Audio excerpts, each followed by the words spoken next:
Hey, Too Many Rides here, and there is a plan. I need to finish up this wiring. I had run out of male connectors and my shipment arrived, so it's time to move on.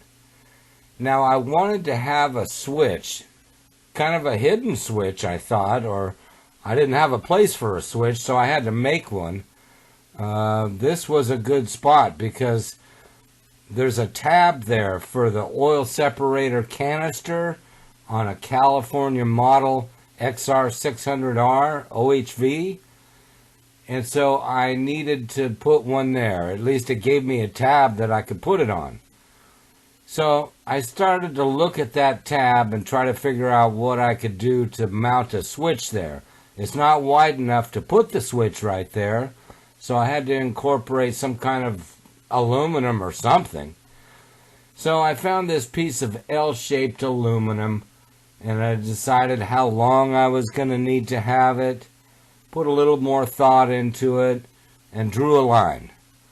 So I cut that off, and then I marked where the switch was going to have to fit and where the hole was going to have to be in order to mount it to the tab that's on the frame.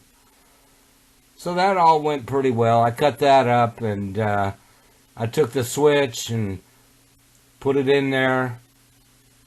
Then I kind of put the bolt in. I had to cut that bolt shorter, but I put that together and decided, okay, it's looking pretty good, but I kind of have a big angle here, a corner of it that I didn't really like. So I cut that corner off, and then I kind of cleaned it up, brushed aluminum looking, and that's what you got. I mounted it in place, and we're all set to kill the power for everything. Because I have a habit of leaving the power on sometimes and draining my battery. And these little batteries aren't really made for that. It ruins them. You want to keep them charged all the time, these lithium batteries. So to give you a bird's eye view of what I did, I took the OEM wiring harness for an XR600R, and you use some of that and you don't use some of it. So when it comes to the ends, the end up front has your kill button, a ground for the ignition, and a hot power wire for the headlight. And you don't use the power wire, the blue one. So you save the green and hook that to ground, and you take the black with white stripe, and that goes to whatever kill button you're going to have. Over there by the coil, all that stuff that hooks up to the pulse generator and the coil and the ground there, they all stay the same. And so you can leave those in there, and your regular location for the hold down on the harness to the tab on the frame, that can stay in its standard location. When it comes to the CDI, you don't alter that at all either. That plugs right into the CDI, which continues to mount on the tab on the frame for its standard location on an XR600R. On the tail end of the OEM harness, you do use the black with red stripe, and that goes directly to the black wire in a Ricky 200 watt stator. The white with yellow wire gets cut off or taped off, and the two greens can get hooked together to make sure you're not leaving something out of the ground loop, and that brown wire doesn't get used. You could use the OEM stator system and rectifier, but you're going to find that your lights dim at idle, your turn signals won't flash, and you're just plain low on power. You could go without a battery and run the whole thing only on the stator. And as soon as you kill the motor, you've got nothing. But I chose to use this Trailtech setup, a Trailtech rectifier and a Trailtech 10-pack lithium battery, in conjunction with the 200 watt Ricky stator, which you can get the whole package from Ricky stator. Cost about $175 for all of it.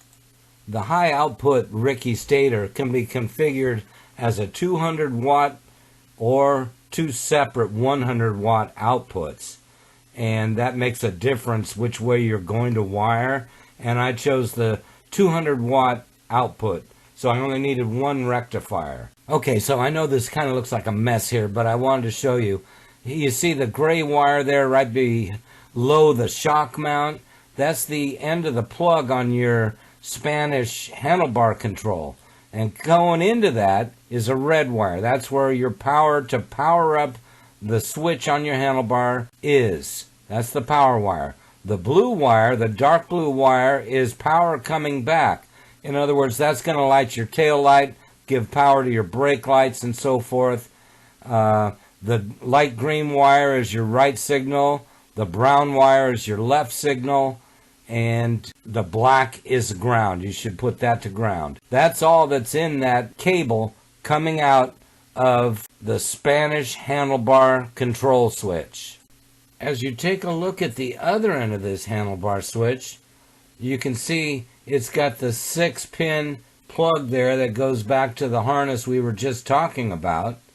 It's got your headlight plug. It's got your horn, spade clips. It's got your right and left turn signals. It's got a ground kill switch mechanism, 2 wires for that. It's got another set of wires that are going to go and incorporate your flasher in the turn signal loop. Those are your mainstays of the operational motorcycle, and you got to decide what else you're powering up and what else you got to have a ground on and how you want your switching and so forth. Obviously, that handlebar switch can do it all, and that's why I chose that. But we'll come to it later. There was some hidden operations in that switch that I didn't know about. So this looks like a mess up there, but it's fairly wrapped up. And I'm redundant with grounds. I got myself a ground bar, and any grounds I needed went to there. And that big yellow wire goes all the way to the back and grounds to the frame. So everything up front has a really terrific ground. I did the big beefy ground because on both 2K's original configuration and the 1991, I found the ground on the headlight was melting the plug because I'm using a 50 by 65 watt bulb in there for better brightness than the original 3535 that Baja Designs gives you. Back here under the seat once again, you've got everything bundled up at this point, and going to the old rectifier mounting location, I have multiple grounds. You've got your big yellow wire. You've got 4 black wires extending out so that I can ground my taillight brake light assembly. I can ground my right and left signal. I can ground the battery.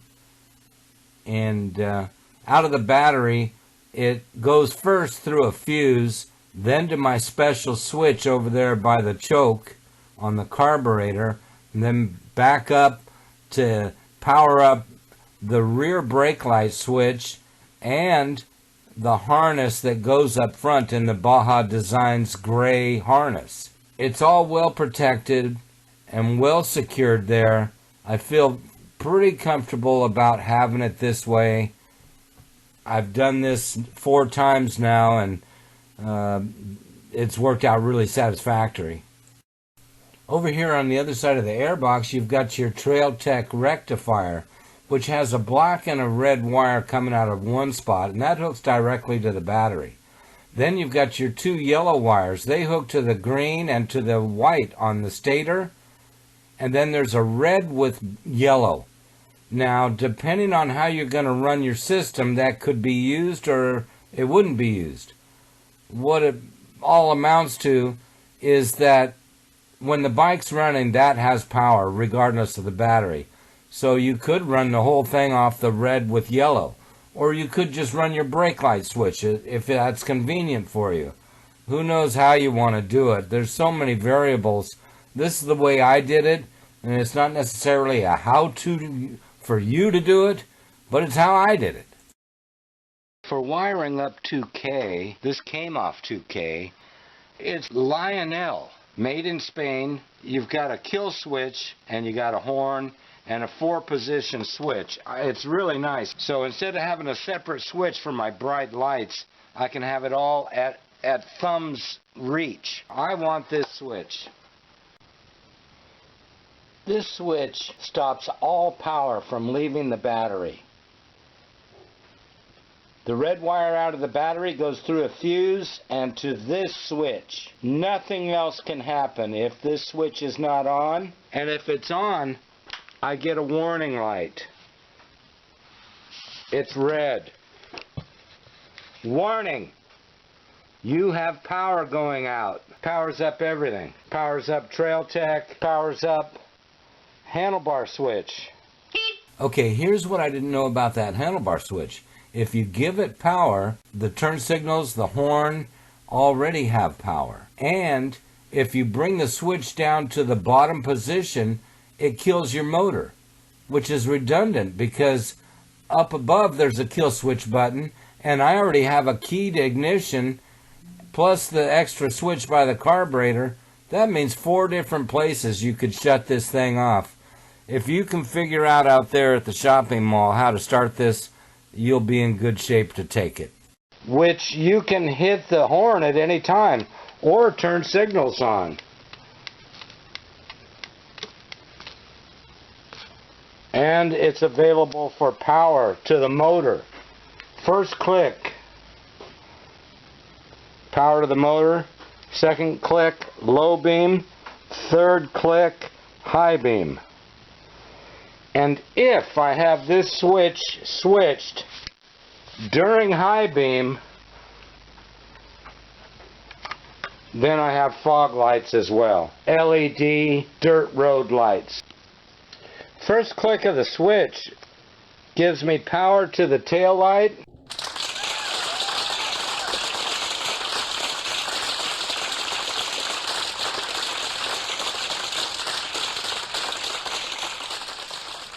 License plate light, and both brake switches, both the front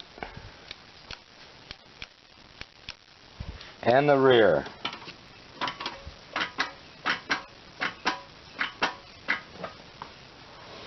So that's wired up. Too many rides here, wired up. But if you want to make sure and kill everything, nothing can get any power unless that hidden switch is turned on.